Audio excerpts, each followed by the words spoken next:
So today we'll analyze a simple truss, and it consists of three members here, AB, BC, and AC, and there's a 10 pounds weight acting at intersect at point A. The length of element BC is 5 inches. You can consider it 5 inches, 5 feet, or it doesn't matter. It makes no difference to the problem. And then the angles are given 60 degrees and 30 degrees. So we're asked to find the forces in each of these elements. So what are the forces in AB, BC, and AC? Okay. In problems like this, the first thing we got to do is find the reaction forces. See, this truss is supported here, right, at these 2 points. So we got to find the reaction forces. So I'm going to call them RB and RC. Now one thing is clear, if there's 10 pounds of force acting down, then 10 pounds of force will be acting up. So RB plus RC should equal 10 pounds. But because it's not symmetric, they don't take 5 and 5. If this were symmetric, meaning if this were right in the center here, right, if these angles were 45 45, it was an isosceles triangle, then with symmetry you didn't have to do any calculations. You could just say, okay, 10 pounds is acting down, this will take 5, this will take 5. Okay? But since it is a little bit offset, so we have to find RB and RC through an equation, right? Before that, okay, let's first find RB and RC. Okay, right. The way to do it is, now there is no moment at point B, meaning that this truss is fixed.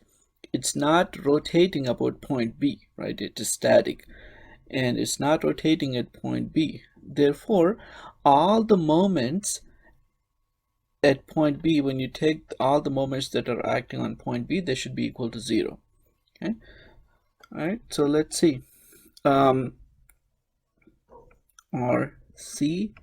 times 5, right? The moment that is due to RC, point B. See, RC is acting at 5 inches away from point B. Let me write this: moment about B.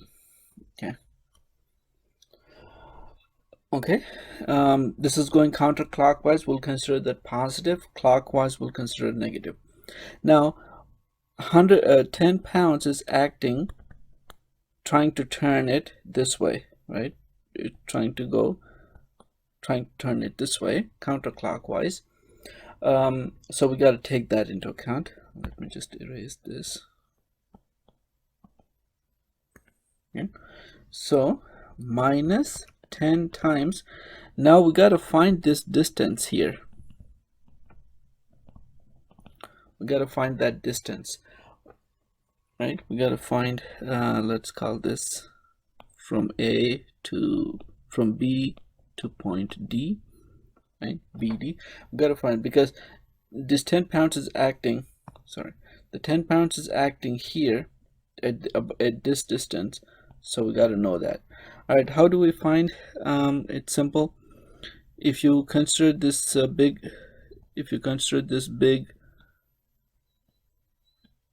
triangle, that's 90 degrees, of course, because these are 60 and 30. This is 5.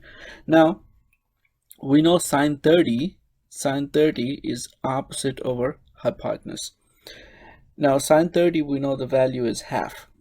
So that means if you see sine 30, that means the opposite side is half of the hypotenuse. So that should be 2.5. Okay, I mean, if you were to actually do it, you would say sine 30 is AB over BC, right? AB, sine 30 is 0.5, BC is 5, so AB is 0.5 times 5, that's equal to 2.5. Okay, otherwise you can simply say, sine 30 is half, so that means the opposite side is half of the hypotenuse. Okay, so all right. Now consider this triangle here. Okay, here this is 60, so this will be 30. So sine 30 is, so the opposite side of this 30 degrees is half of the hypotenuse. So if this hypotenuse is 2.5, this will be 1.25. Okay, all right, so this distance is 1.25. all right, times 1.25 is equal to 0. So what do you get?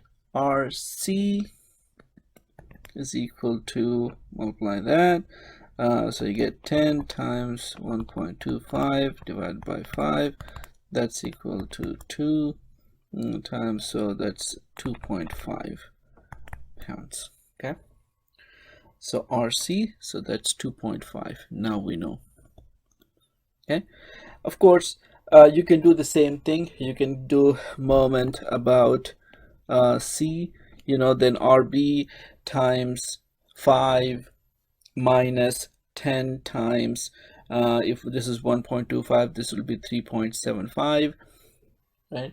You can do all of that, or you can simply say 10 pounds is the total force acting down, and it should be 10 acting up, so we have 2.5 here, the rest is 7.5, so 10 minus 2.5 is 7.5 pounds. Okay, all right, so far so good. We have the reaction forces in every problem.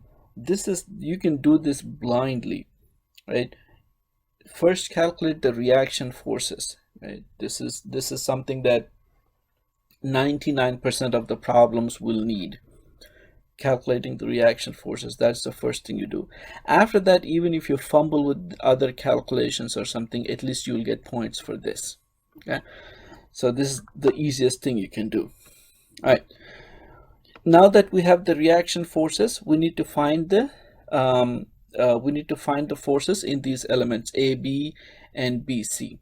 Okay, let's draw this part here. Let's draw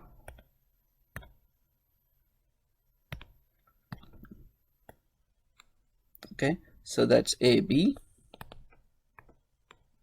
right? And then this is going towards C, right? So I'm going to write, there is C somewhere.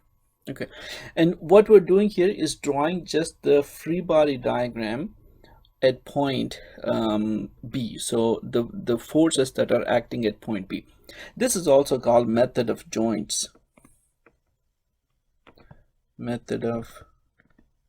So basically what we're doing is we're trying to balance all the forces at each joint. This is the easiest way to do it. Okay, so what are the forces acting here? Okay, we know this is 7.5. okay, and the 10 that is acting here is trying to compress this element AB, so I'm going to draw the force like this, and right, I'm going to say that AB, it's going in. Okay, how much we don't know, the magnitude. And BC, I'm going to say it's going out like that. Okay, so there are 2 coming in and BC going out. Okay, now we need to find and of course this angle we know, 60 degrees, and this much information is enough for us to find the force AB. Basically, if you find the force AB in this vectors, right, so essentially all you have is 3 vectors coming to a point. This one here, this one here, this one here. 3 vectors coming to a point. Once you find the values of these 3 vectors such that they're all balanced, then that's it. These forces are the forces on these elements.